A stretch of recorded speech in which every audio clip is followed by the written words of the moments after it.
August 3rd, 1980, AuSable Township, Michigan.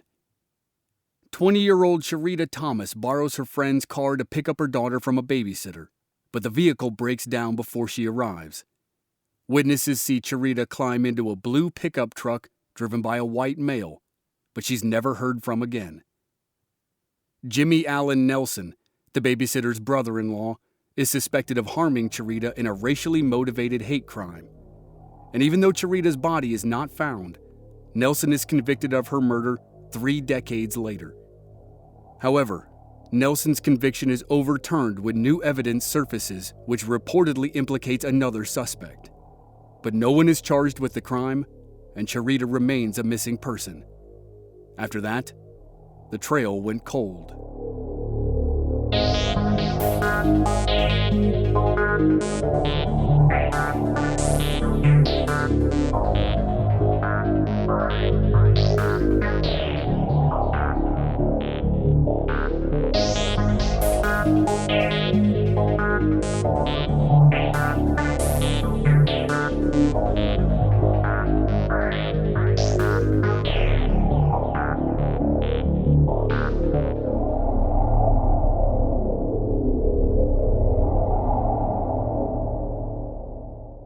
Hello everyone, and welcome to our latest episode of The Trail Went Cold. I'm your host Robin Warder, and we've got a pretty convoluted missing persons case to cover today. The 1980 disappearance of Cherita Thomas. That voice you just heard narrating our intro was Chris Wimmer, the host of an historical true crime podcast called Infamous America. The Trail Went Cold is currently doing some cross-promotion with Infamous America, and I will be telling you more about that show later in this episode. Anyway, as you probably know, due to the events which are taking place in the world right now, every episode of The Trail Went Cold we're releasing over the course of this month is featuring an unsolved cold case in which the victims were persons of color. Today's victim is a 20-year-old African-American woman who went missing nearly 40 years ago, and one theory is that her disappearance may have been a racially motivated hate crime. In fact, a suspect named Jimmie Allen Nelson, who had a reputation for being a violent racist, wound up being charged and convicted of Cherita's murder, even though her body has never been found. However, Nelson's conviction would be overturned after new evidence surfaced which allegedly pointed towards another suspect, though specific details about this have been sealed and kept from the public. There have been a number of twists and turns in this case, and the reason I first learned about it is because the story has a connection to a very controversial segment which was once featured on Unsolved Mysteries, but we'll go into more details about that a little later.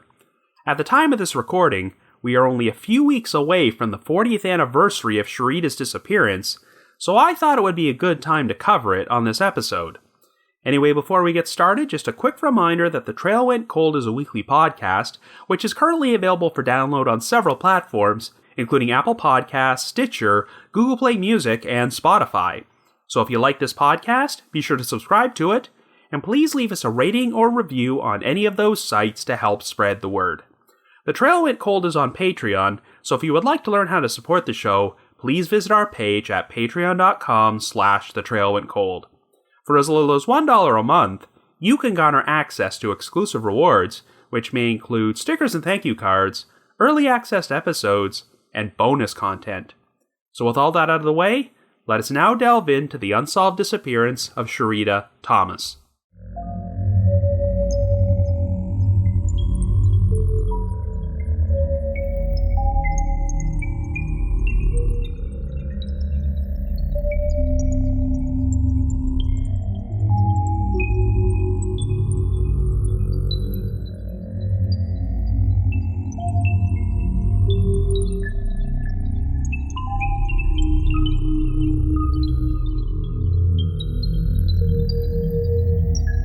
Our story begins in Michigan in 1980. Our central figure is a 20-year-old African-American woman named Cherita Thomas, who is currently living in an apartment in the town of Oscoda with her 4-year-old daughter, as well as her fiancé, William Merritt, who is enlisted in the Air Force. One of Cherita's best friends is a woman named Patricia Bates, who happens to be her neighbor at their apartment building. On Sunday, August the 3rd, Patricia was planning to travel to the nearby town of Mankato to see her friend play in a softball tournament, and Cherita wanted to go with her, so they made arrangements for Patricia's sister, Anna Bouchard, to babysit their kids.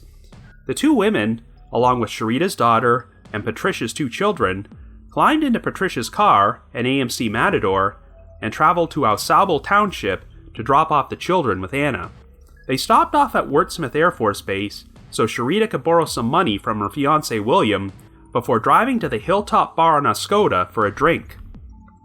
While there, they briefly ran into 28-year-old Jimmie Allen Nelson, who happened to be Anna's brother-in-law, before they left to travel to Mankato for the softball tournament. After finding out that Patricia's friend was not actually playing in the game that was scheduled, the two women decided to grab something to eat at the Mankato Tavern. While they were there, Patricia recalled that many of the patrons stared at them and made them feel so uncomfortable that both she and Cherita stepped into the ladies' room together for a moment in order to chat. When they walked out, one of the patrons shouted out, quote, "Did you two have a good time in there?"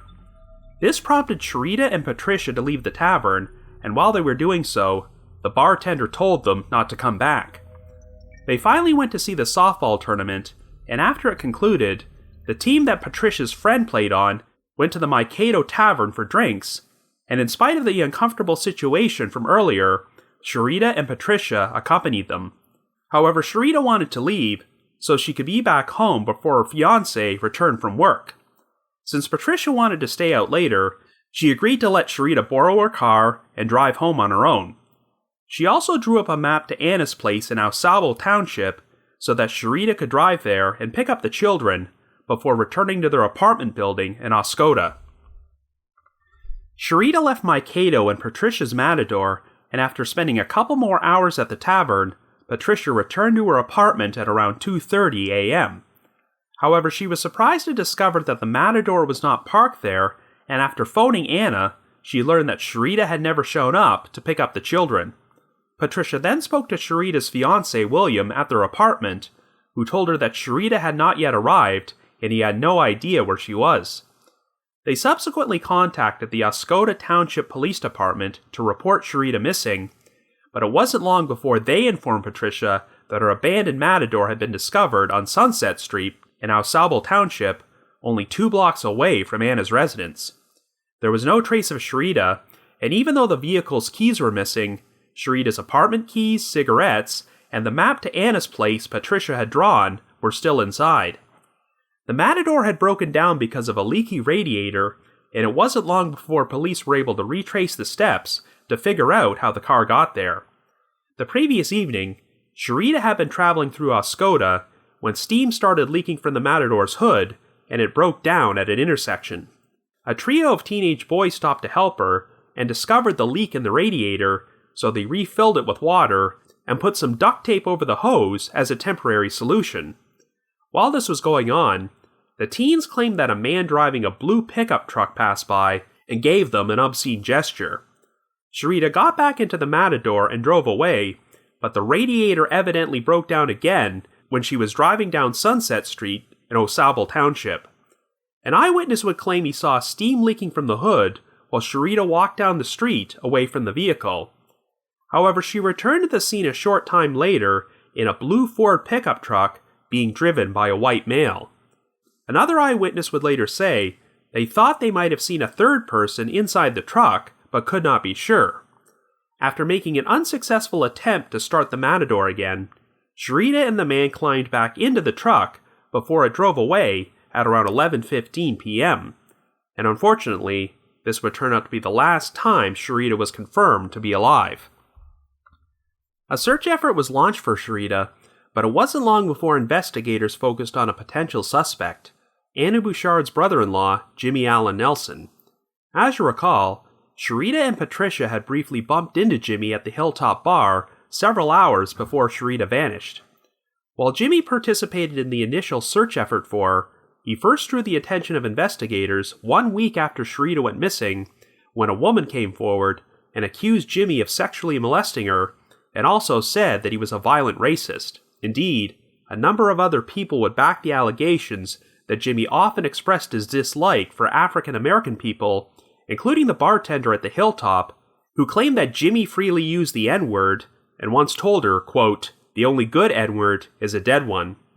In fact, according to Anna Bouchard, Jimmie had once gotten angry with her for allowing Cherita into her home because she was black. Jimmie also happened to live on Sunset Street with his wife and children, not too far from where the Matador broke down, and he also drove a blue pickup truck. This made police wonder if Cherita's disappearance might have been a racially motivated hate crime, as she lived in what was a predominantly white, conservative area.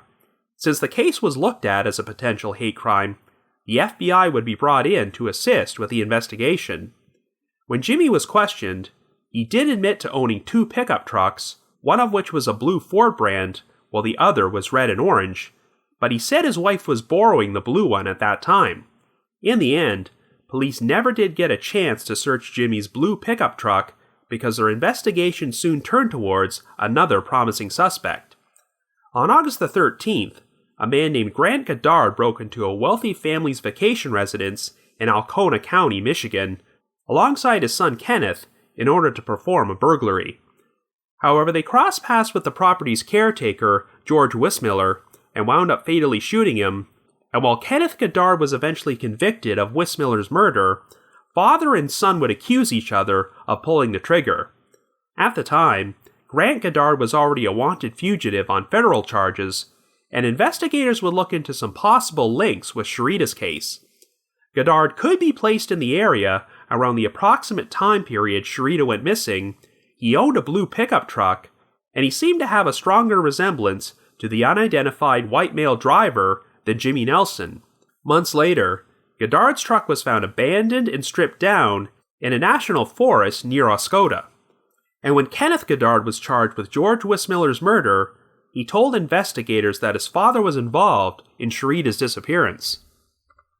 Well, Grant Goddard was eventually captured and sent to prison, but it was not until 1993 when the FBI formally interviewed him about his potential role in Cherita's case. While Goddard initially said that someone else had once asked him to assist in the disposal of a black woman, he later admitted he was lying because he hoped investigators would take him out of prison to help search for her body, giving him a potential chance to escape. In addition, Goddard's son also confessed that he had lied about his father being responsible for Cherita's disappearance because he wanted to get revenge for his father's decision to testify against him when he went on trial for Wismiller's murder. A more thorough investigation eventually determined that Goddard had an alibi on the night Cherita went missing, so he was ruled out as a suspect in her case. This prompted investigators to take a fresh look at Jimmie Nelson, who had since moved to Houston, Texas, and he would be interviewed several times by both the police and the FBI over a period of 2 decades. However, during these interviews, Nelson provided so many conflicting statements and inconsistencies in his stories that the authorities became convinced he was involved. At one point, he claimed to have not even known Cherita at all, even though he had been seen at the Hilltop Bar with her and Patricia Bates on the day she went missing. During an interview with the FBI in March of 2001, Nelson suddenly told them a completely new story, claiming that he had just seen a hypnotist, causing his memory to improve. He now admitted that he was the driver of the blue pickup truck seen giving Cherita a ride before she disappeared. Jimmie said he had been at the Hilltop Bar that night when Cherita arrived and told him that Patricia's Matador had broken down on Sunset Street, so he gave her a ride there. When they failed to get the car started, he drove Cherita to her apartment so she could pick up her keys and purse, and at her request, he then drove her to an establishment called Wiltz's Restaurant. After dropping her off there sometime after 11:15 p.m., Jimmie said he never saw Cherita again, and claimed that he never told anybody about this earlier because Cherita asked him not to. However, there were a number of holes in Jimmie's story. The investigating agent spoke to the owner of Wiltz's Restaurant, who informed them that the establishment would not have been open after 11:15 p.m. When confronted with this, Jimmie said that even though the restaurant was closed, there were still employees inside who were cleaning, and he saw them let Cherita inside. But once again, the restaurant's owner disputed this, maintaining that they always closed at 8 p.m. on Sundays, and that it only would have taken the staff around 45 to 90 minutes to clean before they left. Jimmie then responded by saying that his memory was faulty, and he could not actually remember where he dropped Cherita off that night. Another major hole in Jimmie's story was his claim that he stopped by Cherita's apartment so she could pick up her purse. However, when Cherita's fiancé, William Merritt, arrived home that night, he maintained that Cherita's purse was there. And since Cherita's apartment keys were found inside the Matador, how could she have gotten inside to begin with? Investigators would also speak to numerous witnesses who claimed that Jimmie had asked them to lie to the authorities in order to back up his story, but they refused to do so. For example, when Jimmie frequented the Hilltop Bar on the evening of August the 3rd, the bartender was certain that Jimmie drove his blue pickup truck there, but he allegedly kept pushing her to say that he had actually driven his red and orange truck. According to the bartender, she never saw Jimmie drive his blue pickup at all following Cherita's disappearance, as he apparently kept it in his backyard, surrounded by 2 or 3 feet of firewood, before selling it sometime during the 1990s, and he once told her that the police would need a warrant if they wanted to search it. In addition, the bartender said that Jimmie seemed to mellow out with his racist attitudes after Cherita went missing and started talking to more black people. The authorities also became interested in a deer hunting camp Jimmie had owned, which was located in Huron National Forest on the edge of Oscoda. Since Jimmie just seemed to abandon the camp and stop using it after Cherita vanished, they decided to perform a search of the property, which would lead to another surprising development. Now, remember how I mentioned during the intro that this case had a connection to a controversial story from Unsolved Mysteries? Well, in 2001, the show produced a segment about a dog handler named Sandra Anderson and her Doberman pinscher, Eagle. Anderson's job involved training dogs for search and rescue work, and Eagle was a cadaver dog with an amazing sense of smell who supposedly had a special ability to sniff out human remains. There were already several documented cases of Eagle uncovering bones which had been buried at hard-to-find locations, so in April of 2002, the FBI and the AuSable Township Police Department decided to enlist Anderson's services so that Eagle could perform a search of Nelson's deer hunting camp in Huron National Forest. Well, sure enough, on the second day of the search, Eagle uncovered some human remains, and everyone momentarily believed that Cherita had finally been found. But there was one problem. Sandra Anderson turned out to be a complete and utter fraud. You see, whenever Eagle dug up human remains during search efforts for missing persons, DNA testing would often reveal that the bones did not match the victims. On the day Cherita's remains were supposedly found, an AuSable police officer named Mark David was bothered by an incident where Anderson searched a creek and found what appeared to be a knucklebone. Well, David had searched that same creek only moments earlier and found nothing, and also thought he had seen Anderson putting one hand behind her foot before she uncovered the knucklebone. The following day, David voiced his concerns with a lab technician who decided to keep a close eye on Anderson, and it wasn't long before the technician caught Anderson pulling a bone out of her boot and placing it in a creek. Anderson was subsequently arrested by the FBI, and a search of her home turned up a number of human bones which she had stolen from a medical examiner's office. And as you probably guessed, DNA testing would reveal that none of the bones found during the search of the deer hunting camp belonged to Cherita Thomas, as they had been planted there by Anderson. She subsequently pled guilty to planting evidence and making false statements, and received a 21-month prison sentence. So if you've never seen the Unsolved Mysteries segment I was referring to, there's a good reason for that, as they elected not to air it again following Anderson's arrest, and you will not find it on Amazon Prime or YouTube. Anyway, in spite of the setback, investigators did not take their focus off Jimmie Nelson and gradually build up a case against him. The Iosco County Prosecuting Attorney's Office reviewed all the interviews Nelson gave to law enforcement over the years, and since 2 of the interviews had been conducted while he was under oath, the authorities believed there was enough conflicting statements and proven lies to press charges. In April of 2004, Nelson was arrested in Houston and formally charged with multiple counts of perjury, as well as 1 count of obstruction of justice. After he was extradited to Michigan, Nelson was released on an electronic tether to await trial, which meant he could not leave the state, so he stayed at his son's house in AuSable Township. Well, even though Cherita's body could still not be found, The Iosco County Prosecuting Attorney's Office believed they had a strong enough case against Nelson to take him to trial for killing her, so on December the 28th, he was arrested and charged with second-degree murder, as well as additional counts of perjury, making it 22 perjury counts against him in total. In October of 2005, a preliminary examination would be held in front of Iosco County Circuit Court's Judge Richard E. Noble in order to determine if Nelson should stand trial for murder. A total of 15 witnesses were called upon to testify about the conflicting statements and inconsistencies from Nelson's interviews, but his defense attorneys argued that these were simply the result of a bad memory which had been caused by years of alcoholism.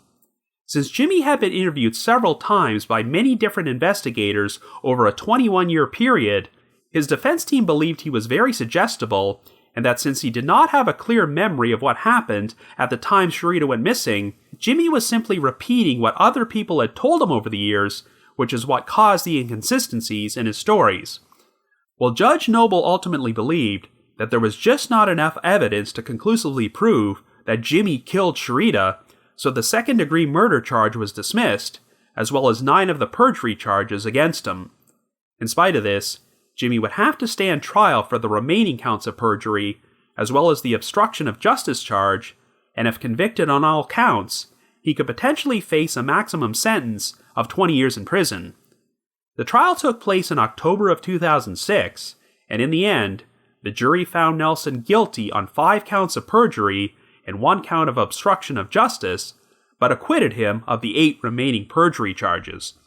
Nelson received a sentence of 2 years, but since he had already been incarcerated in jail for nearly 2 years while awaiting trial, Nelson was given credit for time served and released less than 1 month after the guilty verdict. In the meantime, a lot of legal wrangling had been taking place as the Iosco County Prosecuting Attorney's Office appealed Judge Noble's ruling that there was insufficient evidence to charge Nelson with murder. The Michigan Court of Appeals eventually granted their appeal and sent the case back to Iosco County Circuit Court. This time, it would be heard in front of a different circuit court judge, and in April of 2009, he ruled that Jimmie was to stand trial for second-degree murder. The defense requested a bench trial, meaning that the case would be heard in front of Iosco County Circuit Court Judge William F. Miles rather than a jury. The trial began in October of 2010, and the brunt of the prosecution's case against Nelson would be his own conflicting statements during interviews, as well as the testimony from the 2 eyewitnesses who saw Cherita climb into a blue pickup truck resembling Nelson's truck right before she vanished. The trial only lasted 2 days, but Judge Miles ultimately believed that the evidence was strong enough for a conviction, so he found Nelson guilty of second-degree murder and gave him a sentence of 25 to 50 years in prison. But of course, the story would not end there. Nelson's defense team appealed his conviction to the Michigan Court of Appeals, and in August of 2012, a 3-judge panel ruled to overturn it. They believed that the evidence was insufficient to prove beyond a reasonable doubt that Nelson had murdered Cherita Thomas, stating that, quote, "Speculation is not a sufficient basis upon which to convict an accused under our system of justice," end quote. Well, over the next year and a half, there would be a lot more legal wrangling, as the Michigan Supreme Court would eventually issue an order reversing the Court of Appeals' decision and remanding the case back to them for, quote-unquote, consideration of the defendant's remaining issues. While the legal wrangling continued, Nelson was released on bond, but on February the 24th, 2014, the Court of Appeals once again ruled to vacate his conviction, but this time, they did so at the surprising request of Iosco County Prosecutor Nicole Palumbo, who decided to dismiss the murder charge against Nelson 2 weeks later. This decision was made on the basis of newly discovered evidence, and according to the Court of Appeals' ruling, quote, "To protect the confidential nature of this evidence, we note only that the evidence implicates another person as the perpetrator of Thomas's death," end quote. So yes, apparently, new evidence was found to indicate that someone else besides Jimmie Nelson was responsible for murdering Cherita, but specific details about this evidence, as well as the identity of this other person, have remained sealed from the public for the past 6 years. While Jimmie is now a free man again, no one else has ever been charged with their role in Cherita's disappearance, and she continues to remain a missing person. So I guess you could say, the trail went cold. But before we continue, I would like to take a few moments to tell you about a podcast titled Infamous America, which covers historical true crime.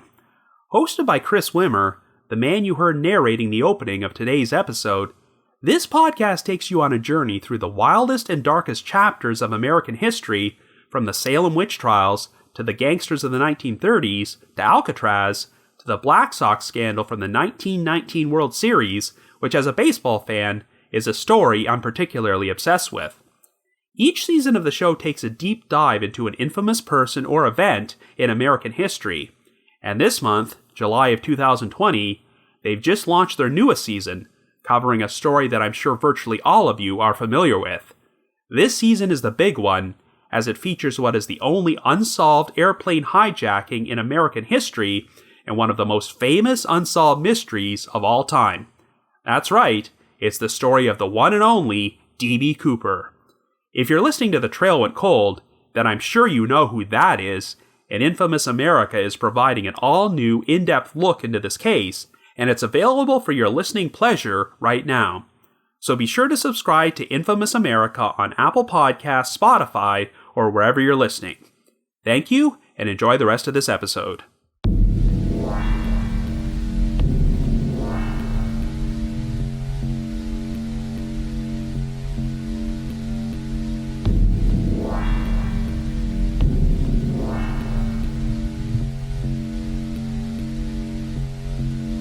Now, this is a crazy case which contains so many bizarre twists and turns that it practically became a circus at times, but the most tragic element is that the victim, Cherita Thomas, has almost been overlooked. There really isn't a whole lot of information out there about Cherita as a person, other than the fact that she had a fiancé and young daughter.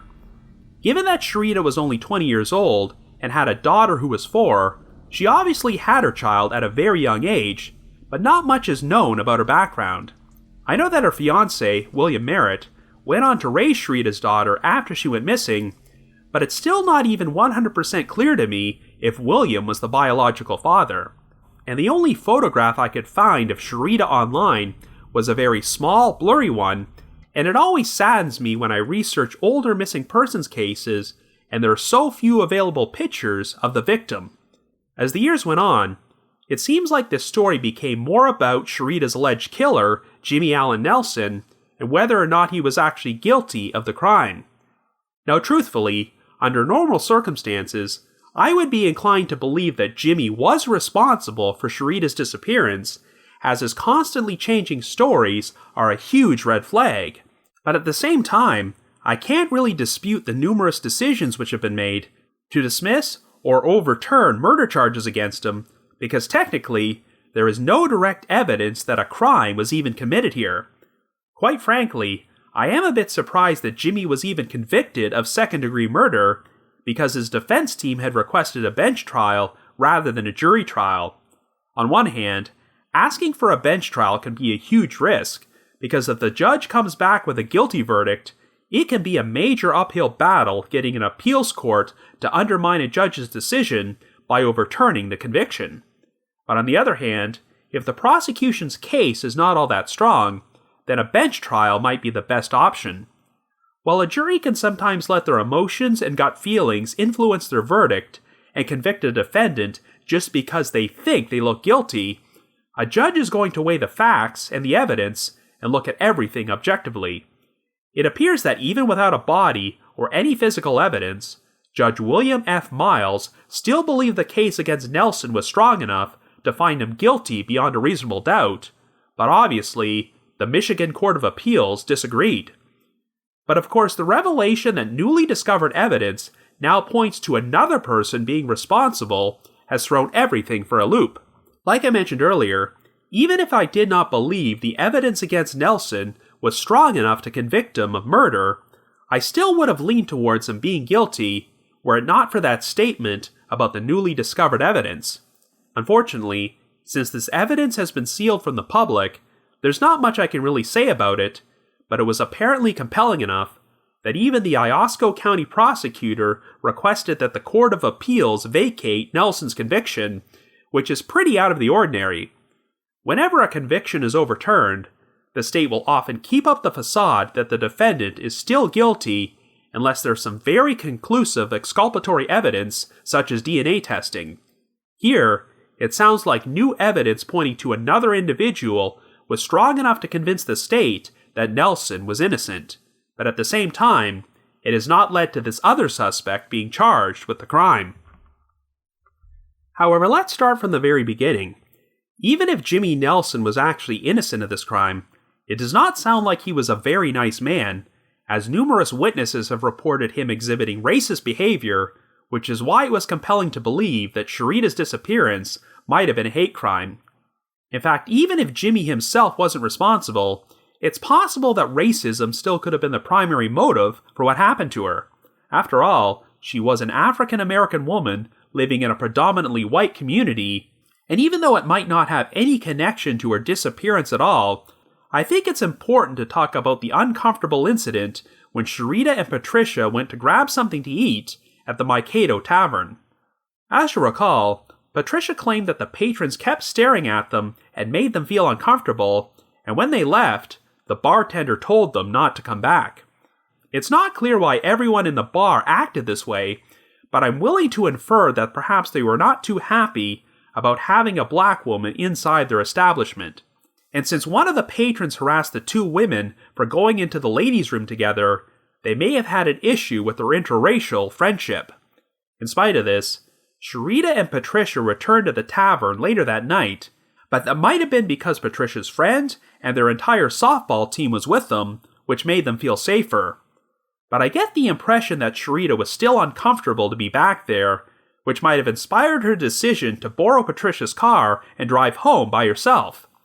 If that's the case, then this adds an extra element of tragedy to the story, because if Cherita and Patricia had driven home together, things might have turned out differently. Not that I'm blaming Patricia for what happened, but this entire episode at the tavern does shed some light on why Cherita decided to leave on her own. Anyway, it seems pretty obvious that after Patricia's Matador broke down on Sunset Street in AuSable Township, Cherita was subsequently abducted and murdered by the unidentified man driving the blue Ford pickup truck, but the unanswered question is whether or not this man was Jimmie Nelson. We do know that Jimmie also lived on Sunset Street during that time period, so he definitely would have had the opportunity if he was in the area that night.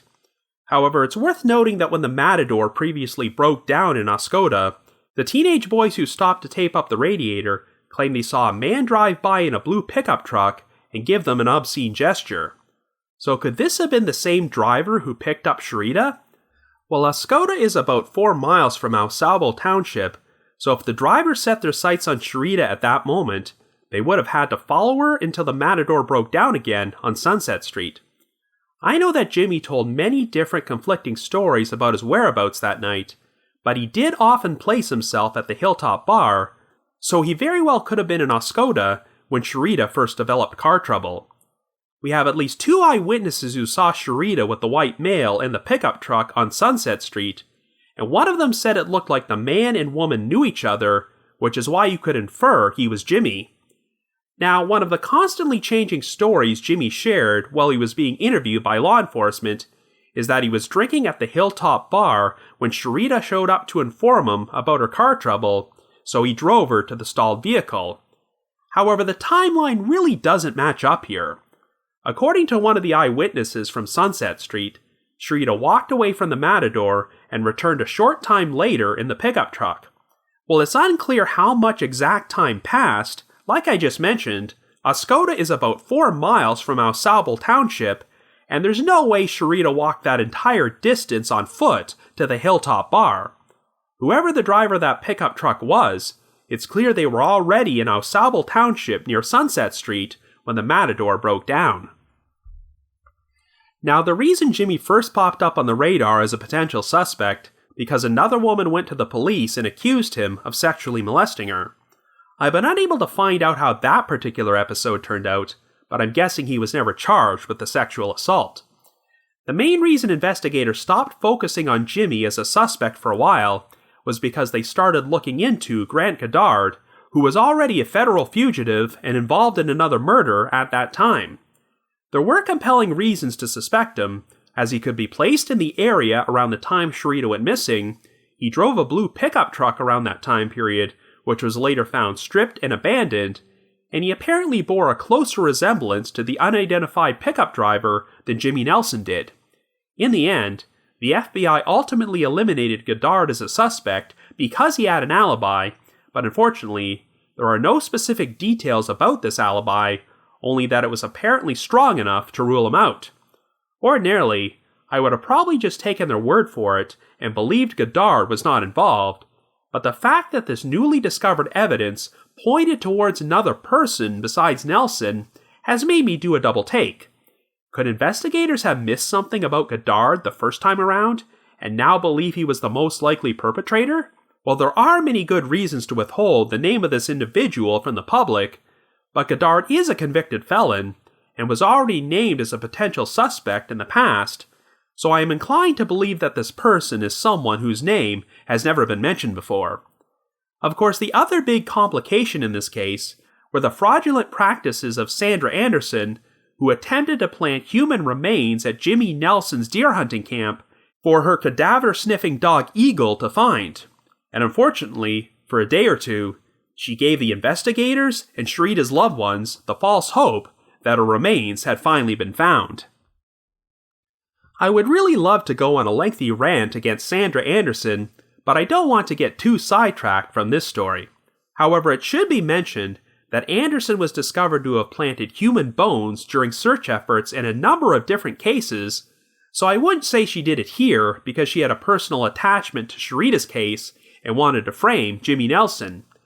Anderson just did it because she was likely a very disturbed person who loved the attention, and Cherita's case just happened to be the first time she got caught in the act. But man, imagine how things might have played out if Anderson had not been caught. If this had led to Nelson being arrested, the investigation might have been damaged beyond all repair. Even if DNA testing came back and revealed that the bones found at the deer hunting camp did not belong to Cherita, they still had to belong to someone, so Jimmie may have been suspected of being a deranged serial killer who buried his victims' remains all over his property. During the aforementioned Unsolved Mysteries segment they produced about Anderson, they had a section devoted to a victim named Tracy Islam, who was murdered by her husband, Dr. Azizul Islam. During a search of the doctor's basement, Eagle used his skills to pick up the victim's scent, which gave police probable cause to obtain a search warrant to dig up her basement. They found traces of the victim's blood, which led to Dr. Islam being arrested and convicted of his wife's murder. Well, even though Islam was definitely guilty of the crime, his defense team used the new revelations about Anderson as grounds to file an appeal and alleged that Anderson planted the blood in his basement in order to frame him. Since there was other corroborating evidence against Islam, the conviction was upheld, but this just demonstrated how every single case that Anderson worked on wound up being tainted and had to be re-examined. So it's a good thing they caught Anderson planting the remains at the deer hunting camp, because otherwise, her actions could have tainted the investigation so badly and rendered Cherita's case completely unsolvable. All that being said, it's possible this case might be unsolvable anyway, regardless of whether or not Jimmie Nelson actually did it. The false lead involving Grant Goddard might have had a negative impact on the investigation because the authorities didn't put their focus back onto Jimmie until over a decade passed after Cherita originally went missing. The fact that Jimmie changed his story so many times while being interviewed by law enforcement might seem pretty damning on the surface, but you cannot forget that most of these interviews took place years after the fact when his memory was not fresh. By his own admission, he was a heavy drinker who had serious issues with alcoholism, and during his trials, his defense team argued that these issues made it very difficult for him to accurately recall anything from 2 decades earlier. They maintained that Jimmie was very suggestible, and that he may have admitted to doing things he didn't actually do because other people told him he had done them. Whenever he shared stories which were proven to be false, such as him dropping Cherita off at a restaurant hours after it would have been closed, he may have thought these events took place, when in actuality, he has no memory at all of anything that happened on August the 3rd, 1980. His defense team did have a valid point, as investigators did sometimes manipulate Jimmie into saying things which weren't true.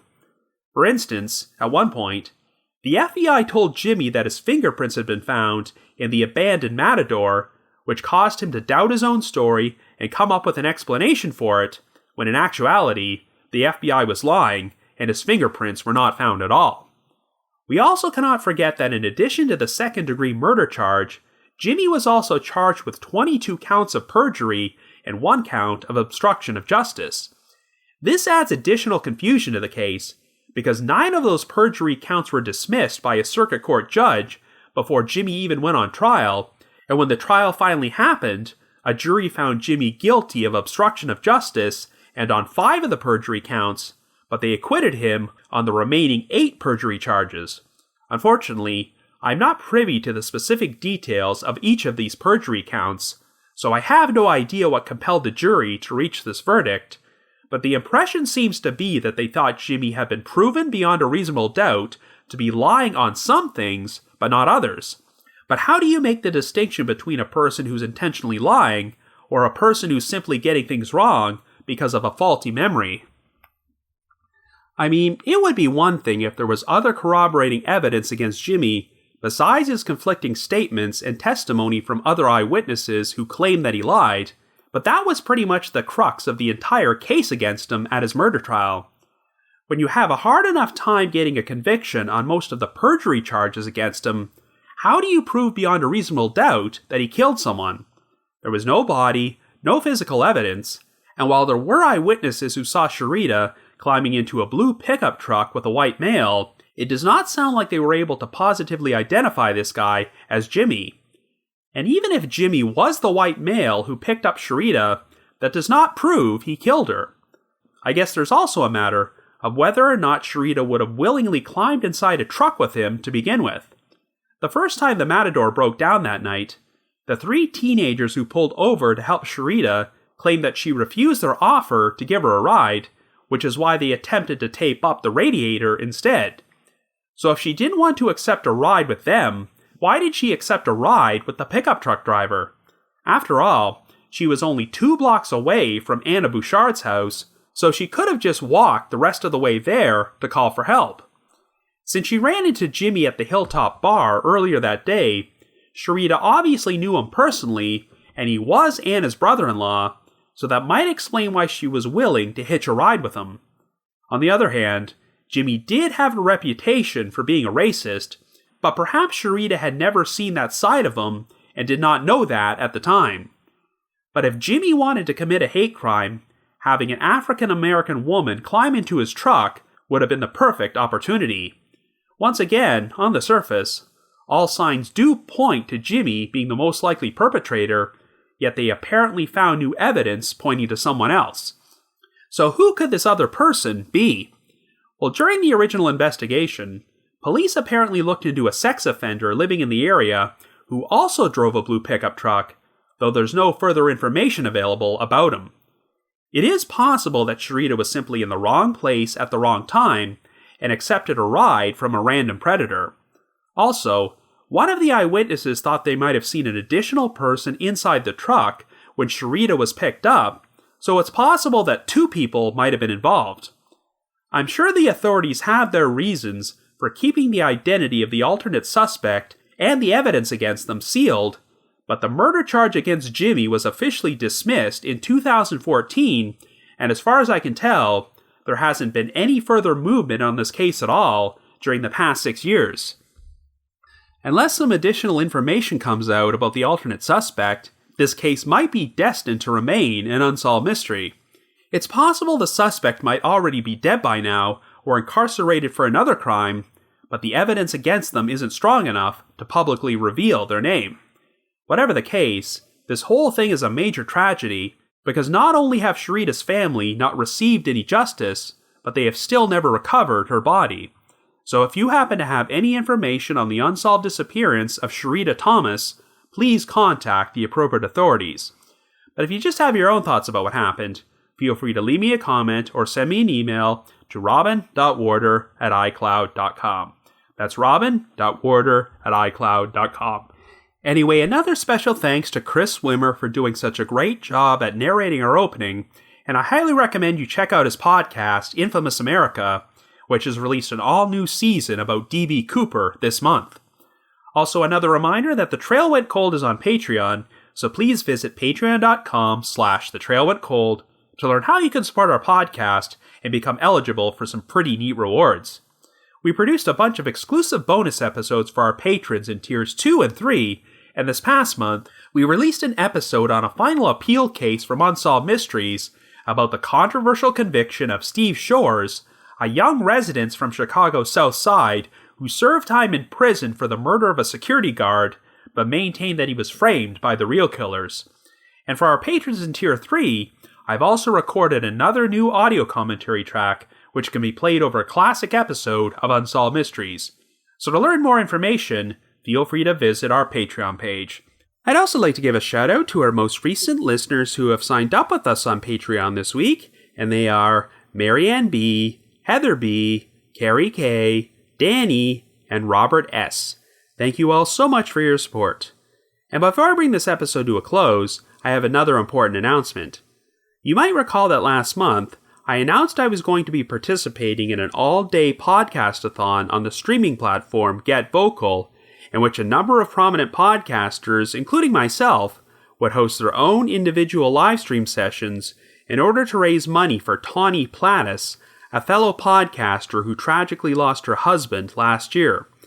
Well, unfortunately, we had to temporarily postpone it, but I'm happy to announce that it's finally been rescheduled to this coming Saturday, July the 11th, and will run from 10 a.m. until 10 p.m. Pacific Time, which for those of you like me on the East Coast means that it will run from 1 p.m. until 1 a.m. Eastern Time. My particular live stream session will take place at the end of the evening at 9:15 p.m. Pacific Time, aka 12:15 a.m. Eastern Time, and will be titled Robin Reads Ridiculous Reviews, as I share some of the most absurd podcast reviews The Trail Went Cold has ever received. A raffle will also be held in which we will be giving away Trail Went Cold merchandise. Anyway, here's a promo with more information, and I will also be providing this info in our show notes. Have a listen, and I hope to see you this Saturday.